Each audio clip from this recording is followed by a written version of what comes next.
Hola, hola. Bienvenido to the fourth episode of Greencast World, a podcast about sustainable lifestyle with a flexible, honest, and supportive perspective by me, Ana Celia, and Jihan. Hello. Today, we will share a little bit about our professional lives. In my case, as a small business owner, and Jihan as a marketing specialist, and how we try to fusion our eco-conscious lifestyle with our roles at work. Which can be tricky sometimes. Mm. Yes. Hi, everyone. Thanks for being here on our fourth episode now. But yeah, we thought we'll take this opportunity to talk a little bit more about the things that we do and how we try, keyword here, try, sometimes to integrate that into our work as well. I want to talk about a little bit about green marketing. Have you heard about green marketing, Anna?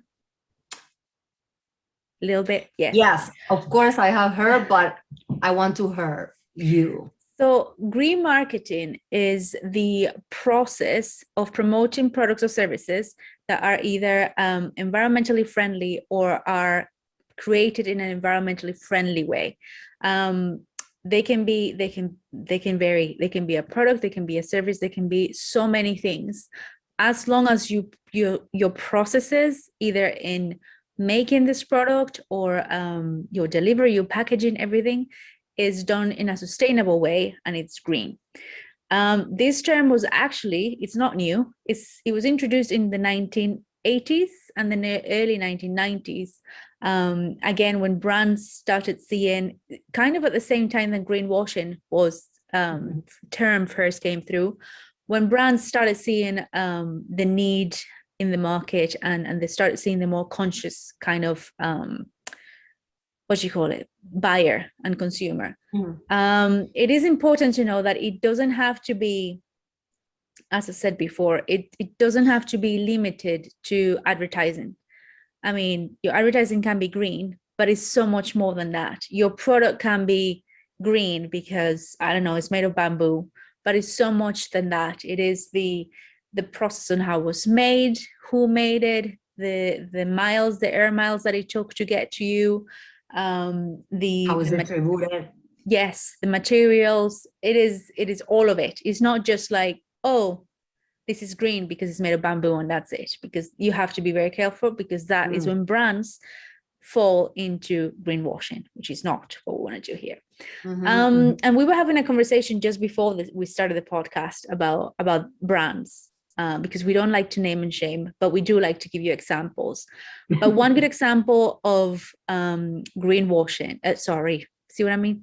A good example of green marketing. It's IKEA, okay? And a lot of people have a lot of different opinions about IKEA and what they do and how they do it. And yes, they have a million products. Not all of them can be green and eco-friendly because of the vast amount of products they have. However, IKEA have environmentally friendly strategy, and they have a policy that is called People and Planet Positive. So IKEA offers people, their customers, stylish furniture, which a good price most of the time, and most of them are done in a sustainable and environmental way. Also, IKEA uses solar energy, apparently, allegedly, I don't know, in 90% of the stores in the United States. So that if you've ever been to an IKEA store, you know how big they are. So the fact that they're using 90% solar energy on their stores, it's quite a big step towards green marketing and green everything, really. So yeah, and another thing that also invest in, supposedly they're investing in trying to cover the other 10% with wind energy as well. So they're green in those sense. However, they can't, as a consumer, as a conscious consumer, sometimes you have to be very diligent on doing your research and finding out, your products. And of course, some people will do it more than others. But although IKEA, it is my example of a green marketing well done, it can also sometimes fall in other areas. So They are not perfect. Yeah. I don't know. What do you have to say to that, Anna? I use a lot of products from them because, as you said, their design is very attractive, contemporary, and affordable. But as all brands that are trying to do something that are not perfect, one thing that I think is not going that good is the fact that since it's very affordable, people usually threw it away because you cannot pass it to other people in very good condition. And that generates a lot of contamination. That happened a lot of in Boston. We were commenting that before the podcast started because there is a lot of students here that come for a specific period of time, 1 year, 2 years, to study their master's degree or college or whatever. So they spend those 2 years and then they move out to another state, to another country. So what they will do, they will throw everything away. They sometimes try to sell it, but again, the quality is not that great. So it's difficult for somebody to buy something used from IKEA and have it long. But coincidentally today in the World Economic Forum, you can follow them in Instagram. They are always sharing very nice information about new technologies, especially in the environmental efforts that everybody is doing. And they shared today that they are taking back the old furniture and giving credit to people that want to renew it, which is an amazing thing. That is good. So if you have the next step, it will be recycle it, or I don't know. Not so sure. if I have like an old chair from IKEA and I want to go buy a new one and I take my old one, and they'll take that in, they'll do the recycling or whatever, and you get credits. Yes. That is I haven't proven myself, but that's what I read. Yeah. And it makes a lot of sense. Let's put it in both ways, because they are compromised with the environment, as they have been showing through other strategies, and also because with that they make sure people will revive their brand. So it makes sense as a company and for the image and also for their business, because at the end of the day, we brands, we business have to survive. We are not here just to help the environment, help people. We gotta it is a business, money to keep surviving. Yeah. Speaking of business, you have your own business, you have restaurant. Do you want to tell us a little bit about how you have tried to slowly integrate more green consciousness and green marketing into your business? Sure. Yeah, I'm so proud to share my experience. Of course, not everything is great, as we said, but we are trying. And in my opinion, that is all about. La Catrina is a small Mexican restaurant in Boston, in the West area, which is mostly is a residential area of young professionals and students. And it's a very small place. It serves traditional food and street food. It's like a casual environment. So that from the beginning gave us a good opportunity to develop many of the ideas that my husband and I had from the beginning. We started the project like 2 months after we got married, just to work together, enjoy ourselves, and grow our capital. So at the beginning, our main goals were, of course, have more customers, expand the profits, maybe have another location. So what a traditional business will do. But one of the first things we did, and we think is no coincidence, is we replaced the plastic bags that they were using for paper bags. You will say like, okay, this is something basic. But no, many restaurants, especially now in the pandemic, when the city took off the ban that they have with plastic, they are starting to use plastic bag again, which for me is terrible. But That was the first thing we did. And a few months later, we did another little thing. It was replacing the plastic straws for paper straw. Okay. So another little step. And at that point, it was a little scary because the customers start to complain. I cannot get my juice or my water through it. There's a lot of mixed feelings with the paper straws. In the UK, people, when McDonald's changed paper straw, everyone complained. Like, I mean, people adapt, okay? Just adapt. Drink it without Drink the it straight. paper straw. That is exactly what we did, Jen. We start giving people the paper straw on their hand, and they can decide between paper or nothing. Mm. And as I said, it was a little controversial, not just with some customers, also with our server team. They were like, "Why are you doing this?" Some customers are complaining about this, and we say like, "Okay, let's try to be patient. People in some point will understand the reason, and also try to promote why we are doing And this." if you really hate paper straws that much, then carry your own metal straws in your bag and then use them. There we go. Solutions. Or don't use it again. Don't use it, because if you gotta use a paper straw, sometimes you gotta use a lid. Mm-hmm. And that lid is either plastic or sometimes compostable materials that it will be better not to produce. So take it. Yeah. That is what I would do. Of course, if you are going in the car, you gotta have something to cover. Well, you have the alternative to use your own straw. But that was another little step that we did. As I said, at that point, it was confusing. It got a lot of conflict, but that motivated us to keep moving forward. And that's what we have been doing. We serve meats, which means that we are not 100% green. We are still doing a lot of mistakes, but we are doing a few little steps every day. We changed last year in the just when the pandemic started, we changed to compostable containers. Okay. Just in the moment when everybody was trying to save money and try to survive, we prioritize the planet and we say, let's change containers.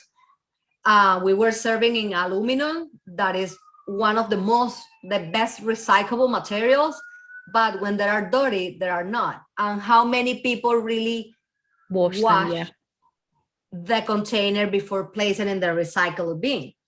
That doesn't happen. So we said, like, we gotta do something about it. So we changed the containers. They are 300% more expensive than the, I would say, the average container. But it was worth it because the food was looking much better. So some customers noticed that we were changing for a compostable container, which was better for the environment. But whoever didn't pay attention to that also found out that the food was looking better. So it was a win-win. Win-win for you. Yes. And what else? Well, I can show you. This is the. I love your logo, by the way. I love it. Thank you. And it says gracias. Even though everybody speak English here, we says gracias for eating local, because we also want to, invite people to support local, because it's the best way to also help the economy and help the environment. And this is the container that I was speaking about. Yeah, the compostable container. Yes. Yeah. When we started buying them, they were all imported from Asia. So, of course, we were like, okay, they are compostable, but they are coming very far away. And the company is also compromised, and they start replacing their products for products made in the US, little by little. So we are in the same page, and we appreciate it a lot. And in December, this is our favorite container. It's unashamed that it's not in all presentations, but it's 100% cardboard. So it composes easily, even doesn't have to be in a commercial facility. And in December, we did this. The We salsa. released, Yeah. yes, we released our tiendita, like a little small shop, with the environment in mind as well. Those bowl jars are reusable, refillable. So we offer the customer to refill their salsas. And we do the same thing with other 3-4 products. We just offer like 6 different products, including packaged meats and a little others, but we try as much as we can to be reusable and refillable. It's difficult. Some customers don't really appreciate it, but some others really love it. The thing is, we got to make sure we are doing the right thing for you. Yeah. And to put your grain of salt. The rest is, is part of the decision of everybody. The other thing that I wanted to mention, when we start, all if a vegan person will come to us, we'll need to customize one of the meals that we used to offer. So, okay, Right. put veggies, skip the dairy, please add this instead of that. And they needed to customize because we weren't offering anything 100% vegan. And now we have a plant-based menu with 15 different meals. That is good. That's a Again, good variety. Yes, it's not the most profitable items we have, but we are there showing people that we are compromised. They can take it if they want. We are here for them. It's all about having the option, I suppose, and giving people the option to. It's not about preaching. It's not that you have to be vegan, you have to be, no, but the option is there for whoever is, ready to take that leap. So yeah, that is awesome. I love it. Can you sell me some salsa? Send the salsa over here. It's so good. Do you I like it wish. spicy though? You told me Sean likes it. Yeah, Sean thinks he's Texan still and he loves spicy food. Well, he's kind of. Yeah, those are great. I really like the the fact that you guys are trying, that you're making the effort, and at the end of the day, that is what it's all about. And a lot of brands around the world are finally realizing that they have a big impact in both local and bigger societies, and they are the ones that have to get started with this. Obviously, in some areas, you have more resources, it's easier to do than others, but I think the starting is you need to start, and it's great to know that you are. And support each other, because you mentioned there is vegan people that is no zero plastic or zero waste advocate, because they feel inspired by animals and maybe their health, but they don't really pay too much attention what they are doing to the environment. In the opposite side, there is also people caring a lot about the environment, but they don't empathize that much with the fact that animals are suffering, for example. But the thing is, the main point is not, point at each other and say, you. It's like, okay, absolutely. You are doing something. And I saw a meme somewhere that it said something like, we don't need to have hundreds of perfect environmentalists. We just need to have hundreds of people who are at least trying in one way or another to help the environment and do something better. I'm going to do us a little bit what do you call it? Selfless. I can't speak English today. Self-promotion. If you're a brand, if you're a brand out there and you're looking to know how to do green marketing or how to integrate green marketing into your processes, do let me know. I do work with this and with digital marketing and all kinds of things, but I am trying to work more with clients who are looking into becoming green and changing their processes to be more green. So hit me up. That was my little ad. Okay, so we are already like 20 minutes into this. I don't know how this happens every time. So we're going to talk, last thing of the day, we're going to talk about how to do a more sustainable, environmentally friendly shopping when you go grocery shopping, when you go to buy your groceries and your food. So I'm going to start with mine because this is the one thing that everyone does. And I think If you you might. do so, because now there is a lot of delivery True, there's a lot of services. deliveries. It's incredible. Yeah. You gotta look for the most sustainable one, but there is so many really good options. Yeah, I do get one every other week. I get a veggie box that they just, it Mhm. comes to my front door and it's all UK organic produce. So yes, there are a lot of them like that. Also in the UK more than in the States, we still do milk delivery. We still have milkman I who know. some of them, like I get mine in glass containers, and you know, you get your little milk. So that are two things that I do that I Well, didn't do yeah. when I was in the States because it wasn't Business available. opportunity in the US. Yeah, any milkmans out there in the US who want to start doing milk delivery? We're gonna start being the milk woman. Yeah, or milk. Yes, I'm sorry, the milk Oh, person. it doesn't sound right. The milk person. That doesn't sound right either. Anyway, if you do go shopping to the supermarket, I have these little produce bags. One 100% sustainable tip: try not to buy the fruit and vegetable that comes already packed in plastic, because I still don't understand why a bunch of potatoes need to be in one bag packed in plastic. If you buy them individually and you have your little bag, that means that you bring less plastic into your house, and then you don't have that silly little plastic bag to discard because you have your own. You bring your own and you put it in there. People's lazy. People's Yeah. lazy. People want to grab the bag because doing this, they are going to invest more time. And also supermarkets want to avoid people touching many things. And in that bags, they can mix medium potatoes with small potatoes. I can see the reasons. When you are a marketing specialist like us, I suppose you can analyze what is Yeah. behind and why.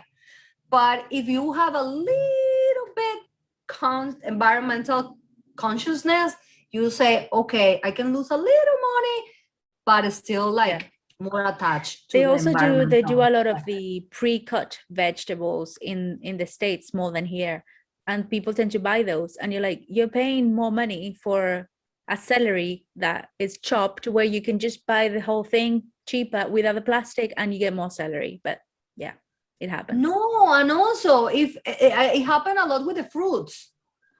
For Yes. example, the watermelon. I mean, it's difficult to find the watermelon without, I mean, just the whole fruits. They are all good. And when you have it like that, it only lasts 2-3 days. Yeah. So why you want to buy it like that? Or Well, the apples in the little bags. I mean, it's not that hard to cut an apple and put it in a little bag. we actually have like a little tool. I don't have it though. Yeah. But that little tool that you only press once and it's done. very perfectly good in 5 pieces. So yeah, it is convenience most of the time. But if you're thinking with your environmental head on that day, do go for the less plasticky version. Yeah. You have one too. Of course, yeah. Of course you 90% do. of the things we show, we have the same. Yeah. The mice look like a little hammock. Yeah. They are super small, and I love it like that. Because I can feed, like, for example, here, like 5-6 apples. That is as much as I buy. Yeah. And then I put them all together with this, and I hang it maybe in the shopping cart, and then I can hang it on the car. And also after I use it, I hang it on my door. So yeah, very practical. I gotta confess, I forget a lot to bring them, especially when I'm not planning to do my shopping. If you say like, okay, today I'm gonna do grocery shopping, okay, you bring them. But sometimes, oh, I'm missing potatoes for the soup that I wanna do. You go there, you know what I do? Just grab it. Yeah. I don't mind. Supermarkets in the UK have started two things. There's one chain of supermarkets, Tesco, who now has paper bags instead of plastic. So you know, your little old paper bags, like you used to get them in the Abastos, in the little shops before. And then Sainsbury's, which is a bit more upscale than Tesco, they actually sell these ones next to the fruit aisle. So if you get there and you know you don't want to get a plastic one, you don't have one, you can buy them, and they're very cheap. They're like a few cents each, so it's not like you're wasting, you know, a lot of That's money buying amazing. them. Yeah. Well, here in Boston, I gotta say, I live in terms of environment, one of the best cities that you can live in the US. People here, there is also more advanced ones, like in California, there is a few cities that are more environment oriented. So the West Coast, but here the Northeast, especially in Boston, there is a lot of environment advocation. Actually, the paper bags are prohibited in the city. They were prohibited before the pandemic. With the pandemic, they took it off. I don't know why paper is related with a virus, whatever, but they suspended, and all the supermarket says like, okay, my best opportunity to take off all the plastic bag that I had stock in my in the back. Yeah. In my deposit. Yeah. So they go back now to the paper bags, and also a trick for people that live in Florida, for example. A lot of supermarkets, like I forgot the one with the green Publix. Publix, they always put the grocery in plastic bag, except if you ask for the paper bags. The same happened here with a few supermarkets outside of the city. So let's say in the outskirts, they have both bags, but they use the plastic bag except if you ask for the paper. So keep an eye. Sometimes it's just not bringing your bag that can be inconvenient for you. You mean for packaging? You mean for packaging, not for produce, but for packaging? Well, yeah, I can go a step ahead there, because in the UK, you have to buy the bags. Love it. Plastic like bags. In Spain it's like that. So because you have to buy them, people tend to reuse them or bring, like they also sell the one like this ones, the ones that are, you know, they can use many times. So, and you kind of look weird if you buy a plastic bag, because people are like, really, you know, you should bring your own bag. So I think that's really worked, because when you go to the supermarket, you don't have someone who's packaging for you. You do your own packaging in your own bag that you bring. But you know, it's very cultural, Jihan. I remember to experience that in 2007 in Spain, when I used to go to Mercadona. I studied my master's degree there, and I were in Zaragoza for like a year and a half. And the first time that I went to Mercadona, they say, okay, you want a bag? And I was like, of course I want a bag. And they were like, okay. When I saw the ticket, they charged me for the bag, and I said like, what? For me, it was shocking. I think everywhere in Europe, after I understood. Yeah, I think everywhere in Europe now, you get charged for your bag. So if you want a bag, you have to pay for it. So people get used to bringing their own or buying one that they're going to bring every single time, because otherwise you're going to waste too much money buying paper bags all the time. Well, whatever the motivation is, in Venezuela is happening the same, but because of lack of resources. So the supermarket are in a big crisis, and they start charging for the bags. And it's not because they are like environmental conscious, it's just because, you know, there is lack of everything. So at least people bring their bags, and the people are starting to. So whatever the motivation is, they are welcome. Right. Another thing. Oh, you go. Me? You do it. Okay. Yeah. Lettuce.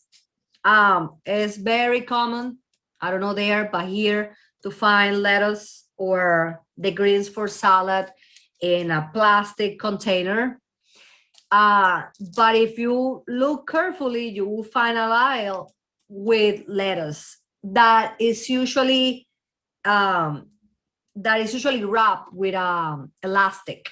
Okay. But those elastics, there is way to recycle. You make a bowl, with those bowl, you do other things. But let's be honest, how many elastics you can, you know, store at home, whatever the uses you do. So I try to look for this. It's the best thing the best alternative that I found so far, at least in the supermarkets that I go. It is how you said, the ones that you can use it for wrap anything. Yeah. I don't know what they're called. This is hard for people who Cierre are not. mágico? Like you use in the jackets. Velcro. Velcro. Velcro is Velcro. So you can use them for wrap the cables that you usually have hanging around. You can use for many things. I think I found, and it's resistant, so you can have it for years. I found it a little bit better than using elastic, just because you cannot find the letters just without nothing. Yeah. And that's it's a shame. But again, at least a little step to not using single-use plastic.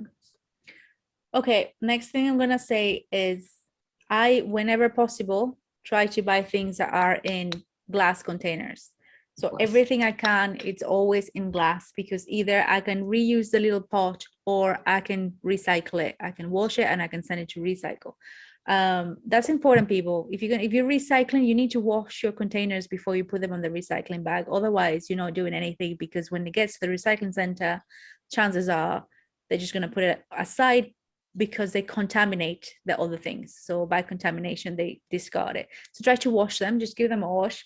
But yeah, buy everything I can in glass or cans, but glass, I tend to go for glass more than anything. I was speaking about that with a friend that lives in Venezuela, and she told me, Anna, the problem is here is we don't have a recycling system. So what we would do with so many glass, you remember that since they threw away everything together, also they start fire. I mean, glass is also can start fire. There are situations a little more tough, and we understand you, but try to use another important hack is buy everything in big presentations. Yeah. So bulk buy. You can consume less, or you can then distribute it. For example, soap. So I buy a big presentation and then I share with my family, and I give them soap, they give me something else. So buying big presentations can reduce at least the quantity of containers we have. It's another alternative. Which, speaking of containers, that is my last example, and it's about bulk buying and containers. So this is I know that I'm very privileged because I can do this in the UK. Not everywhere and everyone can do it. But you have places where you can just take your container. There's this big containers, and you open them up and you fill your stuff. There's absolutely no plastic involved because you take your own container. You don't have plastic bags. So things like grains, like mis lentejas, my pasta, el arroz, my rice, things like that, I can get them like this. And you can buy by the grams or by the kilograms. So you can go there, you say, I want 1 kilogram of lentejas. You mean pounds? Yes, pounds. And then you just, they weigh it, and then whatever that weighs, they take away the price, the what your container weighs, and that's it. And you can go home, and it's so cheap over here. That's great. Don't you have a real estate that can help me out too? So yeah, and I'm not privileged. I know not everywhere have that. In Texas, I remember Kroger supermarket, some of them, not all of them, but some of them had that, as well as the more high-end supermarkets like Trader Joe's. Trader Joe's, I think, has that in some places, but it's not available everywhere. Over here, it's more small little shops like abastos, like little how do you call them? Sí, tienditas. Yeah, like a little shop. They tend to do these things. Same as the you remember in Venezuela what we used to call los árabes? I mean, Arabs mean Middle Eastern people. Middle Eastern people, apart from other business, they used to distribute a lot grains. Yeah. And they used to place it in the small shops in big sacos. ¿Cómo se dice sacos? Sacks. Like big sacks. Yeah. And you would take the quantity you want. So again, you see how looking at what our abuelas used to do is giving us answers. So let's keep doing this. Let's keep looking back and incorporating with the technologies that we have to, in our own areas, do our little small steps, because everything counts. I mean, whatever you do, even if you are in a company that doesn't care, do your part. I mean, recycle the paper that you use in the office, try to save some of the resources. If once a month they give you a bunch of stuff that you don't even need, start saying the person, hey, I don't really need it, or distribute it with your teammates. I don't know. You can always find a way. Try to do your part, as little as it looks. That is the best advice, really. Just do what you can, when you can, and how you can, and you will be helping more than those who don't do anything at all. I think that concludes this episode. We managed to do it in 30 minutes and a little bit, like always.